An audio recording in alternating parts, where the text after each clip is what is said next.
deal in the States? Yeah.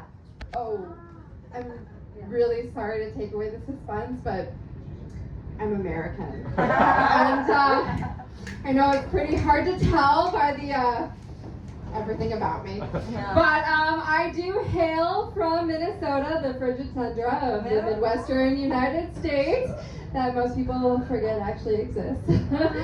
But, oh, and just to get it out of the way, I didn't vote orange. I'm very sorry if we colonized you. And yes, we are really loud and obnoxious in public. That's just how we say hello. Yes, we are. Sorry. Yes, and I don't remember what I was going to talk about, so maybe some cheat sheet. Yep. Okay. So it's Halloween, and I was reminiscing about all the lovely costumes I've had over the years. But first, before we talk about that, where are my Cinderellas at? Disney princesses. Who went as a child as a Disney princess? Okay, yeah. What about the witches, ghosts, and scary mask wearers? Anybody show me those? Okay. And superheroes? Any superheroes in the house? No? Okay, one. Cool. So the rest of you did the all black with the cat whisker thing? Yeah. I'm not judging, I'm just, we know who you are. So I used to like to dress up a lot for Halloween, and I was really into it. And, you know, my ideas kind of flit around a lot because of all the undiagnosed ADHD.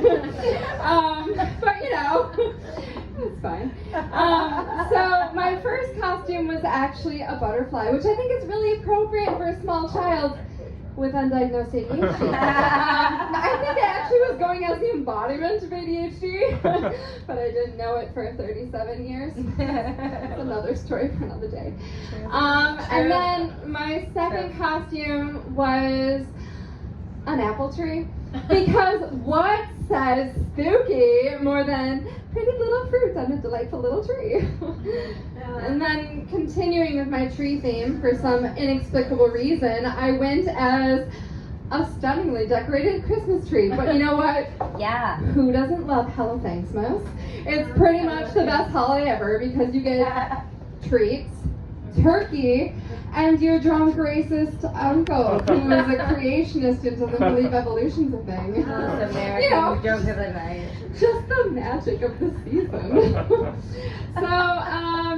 So, yeah, I'm doing that thing because I'm at that age. Alright, so, as an elder millennial, I think that most costumes come in one of two varieties. Scary, something or other, and sexy, something or other. Yes. And tonight I am the scariest costume in the room. I am adulthood fears. Yes. Or maybe just scary how bad this costume idea was. But, you know, I digress. Don't remember where I was going with that. Maybe it's, maybe she's born with it. Maybe it's ADHD. Okay, anyway.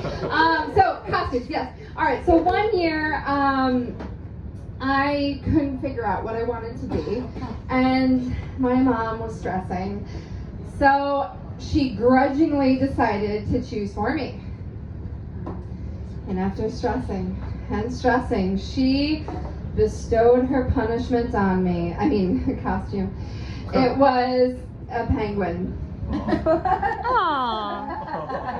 A penguin? What the fuck am I supposed to do with a penguin? It wasn't even the scary kind from the Batman franchise. It was just a penguin. We'll make it cute. So there I was with polyester fiber fill for my beak and my ass, which, you know, in retrospect, who's to say it was really fiber fill and not some sort of asbestos mixture? I mean, it was the 80s after all. Maybe that's why I have health problems. That's fun to think about. So I was really horrified. How was I ever going to compete with the Cinderellas and the Supermen? Maybe they would laugh at me. Maybe they would point at me. Like the girl who, it says it somewhere, farted in public. Maybe that would happen. Just kidding. That never happened. Girls don't fart. You're Batman's perfect partner. Right. So, in the end, I looked in the mirror. I said, okay, self, with your fiber-filled beak that covers your entire face, how are you going to make this work? And that's when I realized I wasn't going to be a penguin. I was going to be a depressed penguin. I mean, I can see it, you know. Can you see it? I mean, it's kind of fitting. So I decided to go as a depressed penguin because all penguins are depressed. Really, they can't even fly. They just sort of flop around and waddle, and they're always in a huddle because they're cold, and yet they're really cute. So I decided to go as a depressed penguin. And my father proudly paraded me around the neighborhood in my little depressed penguin onesie with my fiber-filled ass. And I would go up to the doors, and I'd have to tilt my head all the way back to say trick or treat in my pathetic little voice, because the beak covered my face and, you know, all that neck movement at such a young age. I didn't realize that would come in handy, but you know what? Practice makes perfect. So, yeah, where was I? Definitely not talking about blowjobs. Penguins. So, I went around door to door with the Cinderellas, who, they are always trying too hard, am I right? These Cinderellas are they're just putting on the whole show, and nothing will ever convince me that they did not grow up to don the sexy something or other costumes that you know, like sexy evil queen, sexy Playboy bunny, which I think is a bit redundant, and, you know, sexy sofa. Admittedly, maybe that was just her vice presidential candidate, but if you know, you know. And oh, it's just I'm so sorry. Microphone all the way. But you know, the other ones I couldn't compete with were the superheroes because they always got the most attention for some bizarre reason. They have no muscle mass, and they predate Henry Cavill by several decades, and yet they're getting all the candy. So here I was, in this sad, depressed penguin onesie, and everybody loved it. I kind of brought the night. I was totes adored. And I mean, we've all seen like March of the Penguins and the Penguin documentaries, right? Oh, we love it. They're so cute. And have you ever heard the sound they make when they fall? Because they kind of like just tip over and they go, woo! It's really adorable. So I actually did okay in the end as a depressed penguin. I mean, maybe it was the perfect costume for me.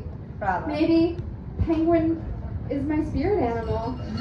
And I actually did get a lot of full sizes instead of fun sizes that year. So I guess my message to you on this lovely Halloween night in Rome is, if you are a depressed penguin, there is space for you in this world. The world needs depressed penguins like us because we're adorable.